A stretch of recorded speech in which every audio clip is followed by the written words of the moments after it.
শুভ সকাল আমার প্রিয় বন্ধুরা, কেমন আছো সবাই? আশা করছি সকলে অনেক বেশি ভালো আছো। আমরাও না বেশ ভালো আছি।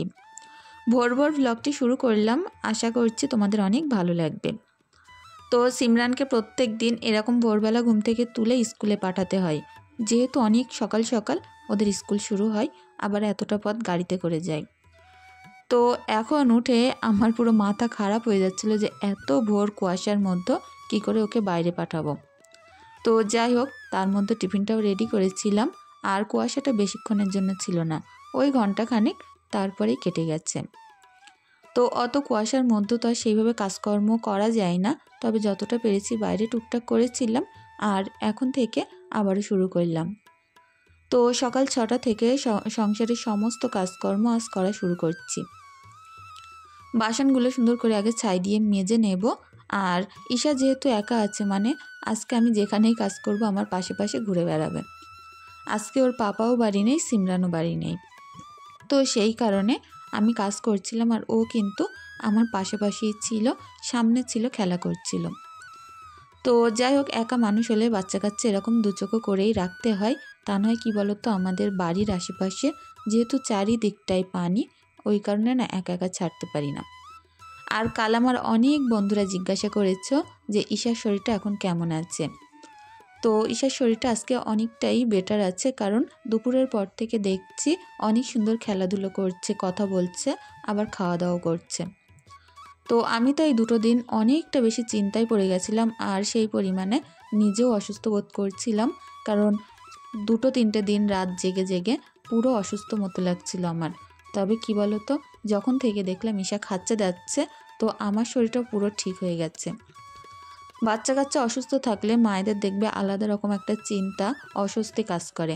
আর তারা যদি সুস্থ অ্যাক্টিভ থাকে ভালো, তখন মায়েদের কিভাবে এনার্জি চলে আসে নিজেরাও বুঝতে পারে না। তো সকালের বাসন মাজা কমপ্লিট, আর এখন যাব উনুন লেপতে। ভাগ ভাগ করে কাজ করছি, আর অবশ্যই তোমাদের সঙ্গে শেয়ার করব, তোমরা প্লিজ পাশে থেকো। আশা করছি সকলের অনেক ভালো লাগবে। ভোর থেকেই সংসারের কাজে শুরু করে দিই, আর এটা কি বলো তো, সকাল হতে হতে আমার সমস্ত কাজ শেষ হয়ে যায়। তোমরা হয়তো দেখে বুঝতে পারছো কিছু কিছু জায়গা এখনও যেদিকে তার মানে বেশি পরিমাণে ফাঁকা জায়গা, সেদিকটাই বেশি কুয়াশা মনে হচ্ছে। তো কি বলো তো, যত কুয়াশার ঘনত্ব বেশি থাকে ঠিক তত তাড়াতাড়ি কেটে যায়। তো সকালবেলা এত কুয়াশা ছিল, আমি তো ভাবছিলাম যে কত বেলা হয়ে যাবে কুয়াশা কাটতে, তার ঠিক নেই। দেখলাম বেশি সময় লাগলো না। তো এদিকে উনুনটা যেদিকে যেদিকে ভাঙা চুরো খারাপ আছে তাপ্পি দিয়ে নিচ্ছি, নিয়ে ঠিকঠাক করে নিচ্ছি। তো এই ভাঙাচোরা উনুনটাকে সুন্দর করে লেপে মুছে প্রত্যেক দিন নতুনের মতো করে রাখি, যাতে করে কেউ বুঝতেই পারে না এত বছরের পুরনো একটা উনুন। তো বেশ ভালো জ্বলে, জানো তো, ভাঙতেও কষ্ট লাগবে এটা যখন আমি নতুন উনুন করব। এত পরিমাণে জ্বলে সেটা আর কি বলবো। 40 মিনিট কি 1 ঘন্টা আমার রান্না করতে টাইম লাগে, 1 ভাগের কি 2 ভাগের সবজি ভাত করতে। তো এদিকে আমি কাজ করছিলাম আর ঈশা পাশে বসে বসে গল্প করছিল। তো যাই হোক, বাইরের কাজ টুকটাক করেছি, এখনও অনেকটাই বাকি, কারণ উঠোনটা সকালবেলা উঠে অর্ধেকটা ঝাড়ু দিয়েছিলাম, আর এখন ওই পাশের অর্ধেকটা বাকি আছে। তো ভাবলাম সকাল সকাল আগে গাছগুলোকে পানি দিয়ে নিই, তারপরে উঠোন ঝাড়ু দিতে যাব। আর সকালবেলা অল্প একটু সুজি রান্না করেছিলাম, সেটা ঈশাকে দিয়েছিলাম, সেটা খেয়েছিল। আর আমি যেহেতু ভাত খাই না, সেই কারণে না সকালবেলা আর অত রান্নার চাপ থাকে না যেদিন হাজব্যান্ড বাড়িতে না থাকে। ওই বলতে পারো গড়িয়ে টড়িয়েই আমার সকালটা কেটে যায় কাজ করতে করতে। আর যেদিন হাজব্যান্ড মোট কথা বাড়িতে থাকে, সকালের রান্না, দুপুরের রান্না, আর তার মধ্যে বাচ্চা কাচ্চা ট্যাকেল করে রাখা, সবটাই আমার কাছে অনেকটাই কি বলবো, একটু চাপের হয়ে যায়। তো সিমরান যেহেতু স্কুলে চলে গেছিলো, ওর ঘরটার গোছানো হয়নি, আর ওর ঘরে সব কিছু এলোমেলো পড়েছিল। সেই জামাকাপড়গুলো তুলে গুছিয়ে যার যার জিনিসপত্র জায়গা মতো রেখে এখন তক্তপোষটা গুছিয়ে দিচ্ছি। আর এই ঘরটা সারাদিনই নোংরা হবে না, কারণ এই ঘরে খুব একটা ধকল পড়ে না, ওই ঘরটাই বেশি ধকল পড়ে। তো বললাম ওই যে অর্ধেকটা উঠোন বাকি আছে, সেইগুলো ঝাড়ু দিয়ে নেব। যার বাড়িতে সৃষ্টি গাছ আছে তারা নিশ্চয়ই জানো বাড়ি কতটা নোংরা হয়।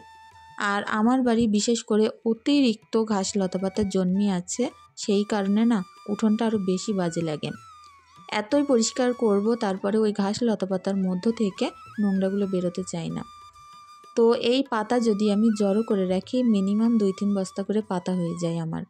তো এগুলো জাল দিলে দেওয়া যায়, তবে কি বলো তো, ছোট্ট ছোট্ট কুচো কুচো পাতা দিয়ে জাল দিতে গেলে উনুন পাড়ের থেকে উঠলেই চলে না। কাঠ দিয়ে রান্না করলে ওই কাঠটা ঢুকিয়ে সুন্দরভাবে জ্বলতে থাকে, তার মধ্যে উঠে উঠে দুটো একটা কাজ কিন্তু করাই যায়।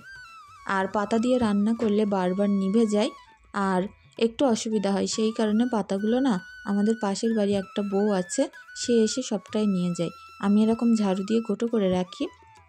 আর যখন এগুলো শুকিয়ে যায়, শুধু এই পাতা না, বিভিন্ন রকম পাতা পড়ে বাড়িতে, আর কাঠকুটো যা হয় আমি না একা রান্না করেও শেষ করতে পারি না। বছর শেষে প্রচুর কাঠ জমা হয়ে যায়, যেগুলো রান্না করে উঠতে পারি না। তো ওই কাঠ পাতা বেশি করে দিয়ে দিই, তারাও রান্না বান্না করে। তো এতে করে তাদেরও একটু ভালো হয় আর আমারও না বাড়িটা ফাঁকা হয়ে যায়, আর বেশি জায়গায় কাঠকুটো পড়ে থাকে না। তো তারপরে চলে আসলাম পুকুর পাড়ে। তো বললাম না, ওই যে একবার ঘরে যাচ্ছি, খানিকটা কাজ করছি, বাইরে আসছি, খানিকটা কাজ করছি, এরকম করেই করতে হচ্ছে। তো আজকে সার্ফ আনতে আমার দোকান থেকে একেবারে মনেই ছিল না, তো সেই কারণে সার্ফের কোটোটা ধুয়ে আজকে আমাকে কাজ চালাতে হচ্ছে। কিছু কিছু দিন এরকম অল্প স্বল্প জিনিসেও কিন্তু অনেকটা কষ্ট করে, বিশেষ করে আমাদের মতো মধ্যবিত্ত ঘরে চালাতে হয়। তো যাই হোক, আমার সংসার যতটা সাশ্রয় আমি করব, ততটা পয়সা আমার বাঁচবে। তো এদিকে দেখো, সমস্ত জামা কাপড় একটু একটু আছাড় দিচ্ছিলাম আর কেচে কেচে ধুয়ে নেব।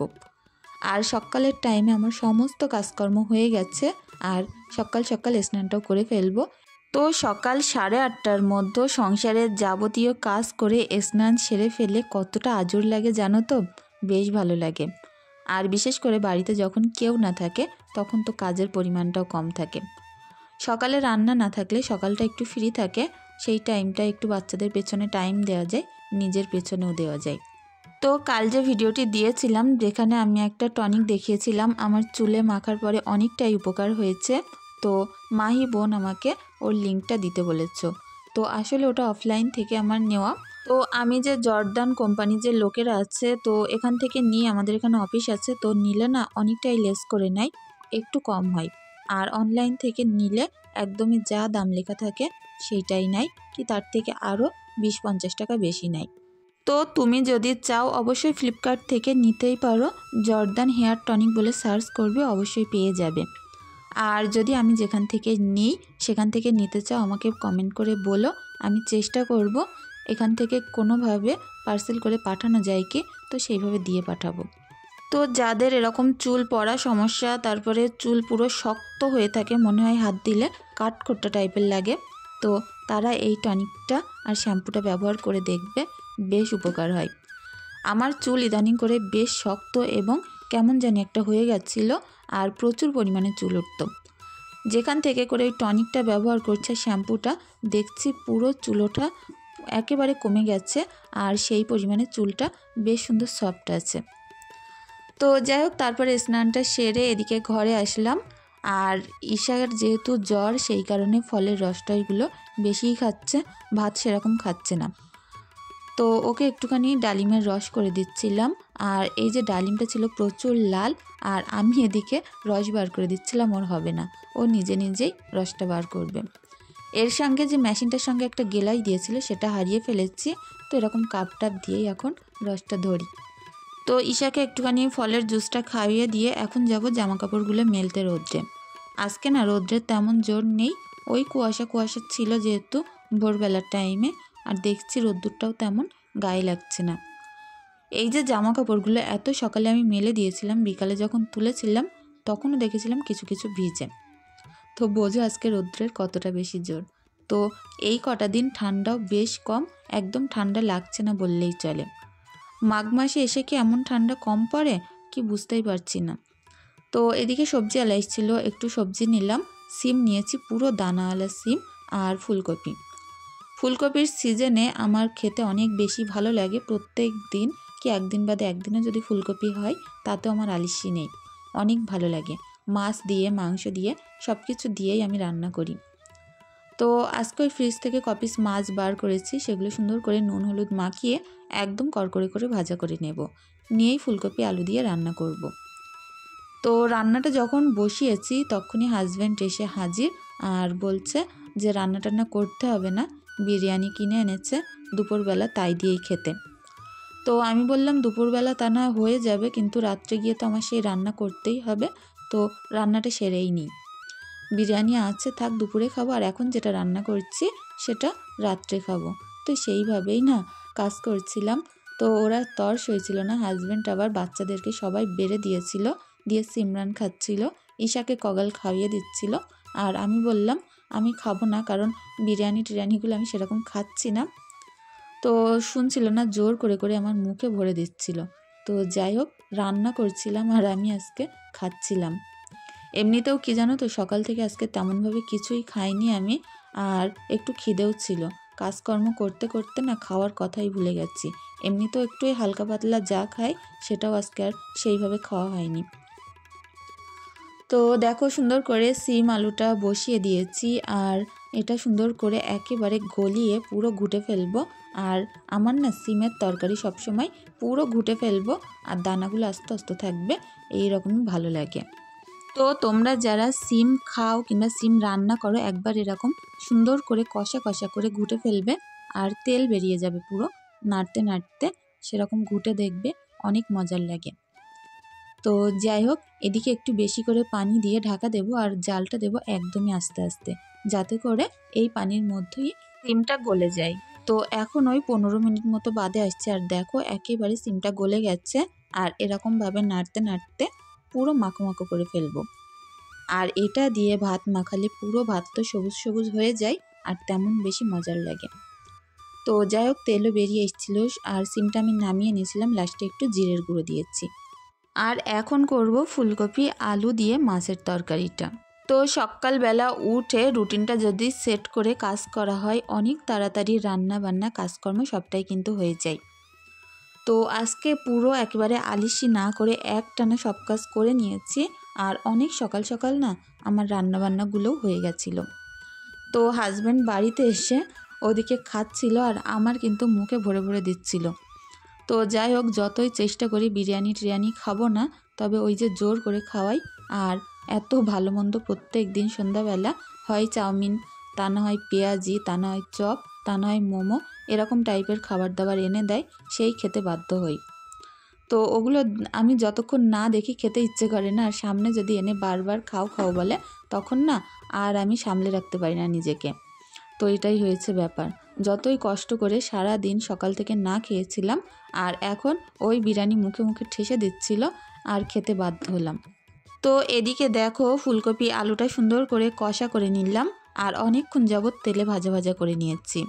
তো এখন একটু সুন্দর করে কষানো পানিও দিয়ে দিলাম, আর এখন সিদ্ধ হতে থাকবে। তো ওইদিকে দেখো হাজব্যান্ড তো বসে বসে খাচ্ছিল, আর সিমরানকেও ডেকে দিয়েছে, আর ঈশাও কিন্তু আছে ওই পাশে। তো যাই হোক, সবাই মিলে বসে বসে খাচ্ছিল। তো সিমরান ওদিকে বিছনা পেতে বাইরে বসেই খাচ্ছিল, আর ওর পাপা ঘরে বসে খাচ্ছিল। তো আমি সিমরানকে বললাম ঘরে এসে খেতে।